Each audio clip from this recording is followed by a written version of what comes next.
Well, Happy New Year and welcome to the first TUE Brew review of 2025. This week we're checking out two beers, really one beer but two versions of it. This is Riverwest Stein beer from Lakefront Brewery out of Milwaukee.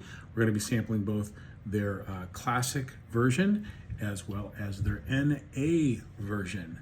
So we are in a period that many embrace as dry January, either for health reasons or just to show their willpower to abstain, or perhaps the recent news from the Surgeon General who's proclaiming that maybe alcohol isn't the best thing for your body, of which my response is, no duh.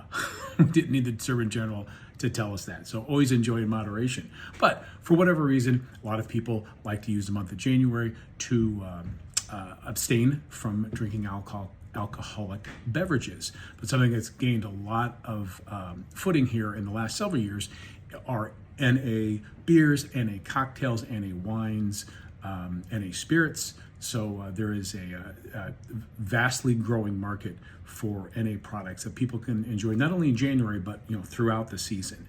And up until recent years, to be honest, a lot of them have been wanting for flavors due to some of the processes used to get rid of the alcohol. It stripped away a lot of the flavors and character of the product itself. But a lot of renovations recently have made NA versions, frankly, quite tasty and very close to the original. So I'm going to try these two side by side. First of all, the classic Riverwest Stein beer. This comes, well, both these beers obviously made by Lakefront Brewery, which is on the Mount Rushmore of all-time craft brewers of the late 20th century. The Klisch brothers up at the northwestern Wisconsin, up on Chamber Street. 4 decades ago, roughly, started their brewery, and this was one of their flagship beers. I think this beer is something like 37 or 38 years old. It's been rebranded, but this is one of their original beers. This is what they always called like an amber lager. Back in the day, all the breweries of the late 20th century, their lead beer was usually some type of amber ale, maybe an amber lager, but something very malt forward.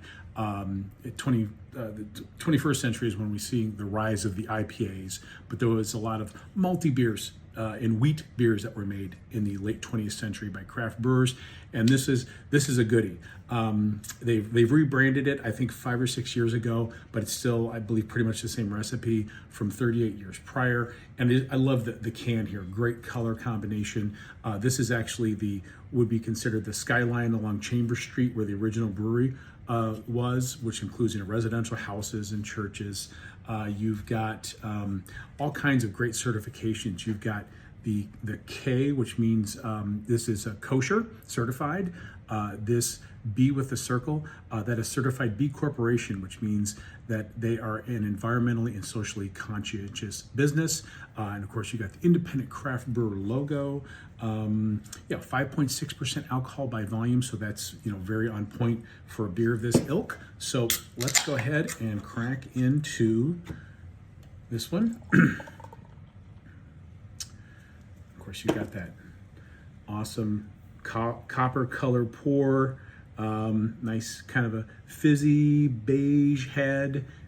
Does kind of fizzy, draws down fairly quickly, but you still get some hold there from the foam. Nice sweet caramel notes and some really nice floral hop bouquet going on in there. Great balance. Cheers. I'll get that nice bready, sweet caramel flavor. Once again, the hop flavor, kind of a floral hop flavor that's in the background, but it's there to complement the malt. Yeah, great malt flavors. Nice bit of sweetness, but again, you get a little bit of that hop pepperiness that helps kind of cut through it, and actually gives it a nice crisp finish because this is a lager. So I am getting that clean, crisp finish. So excellent beer, as I kind of knew. But now we're gonna switch over here to their NA version.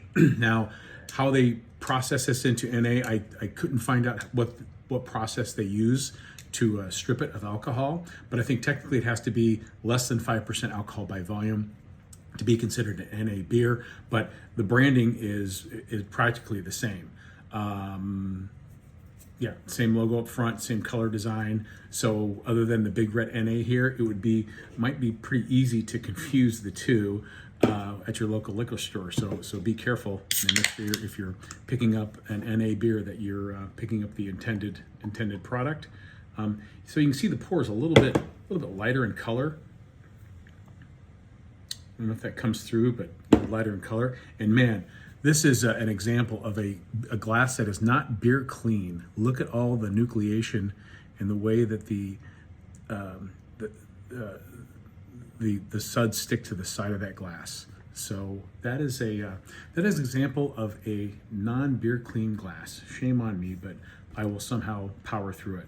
So color's a little bit lighter. The head's a little bit lighter as well, but you still get some good staying power with kind of a thin frothy head. Maybe, yeah, a little bit.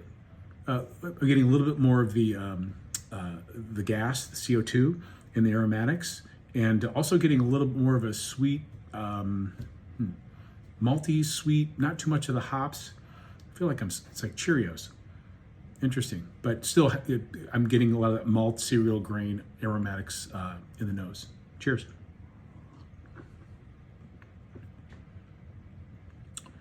A nice grainy flavor, biscuit, bready. Definitely does not have the body, and I know with most NA beers, and especially gluten-free beers, you don't have the same mouthfeel. So it's definitely lighter on the palate. Hops comes through a little bit more in the flavor than in their alcohol version. This is definitely a little drier. Yeah, nice kind of a crisp, dry finish, and getting a lot of the effervescence of the carbonation really comes through on this one more than on the alcoholic version. But this is darn tasty for an NA beer.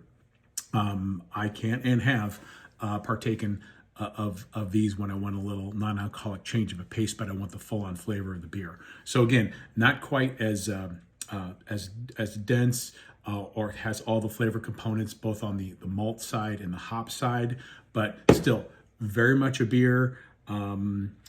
Great flavors, touches all the bases in terms of what you'd want in a craft beer without the alcohol.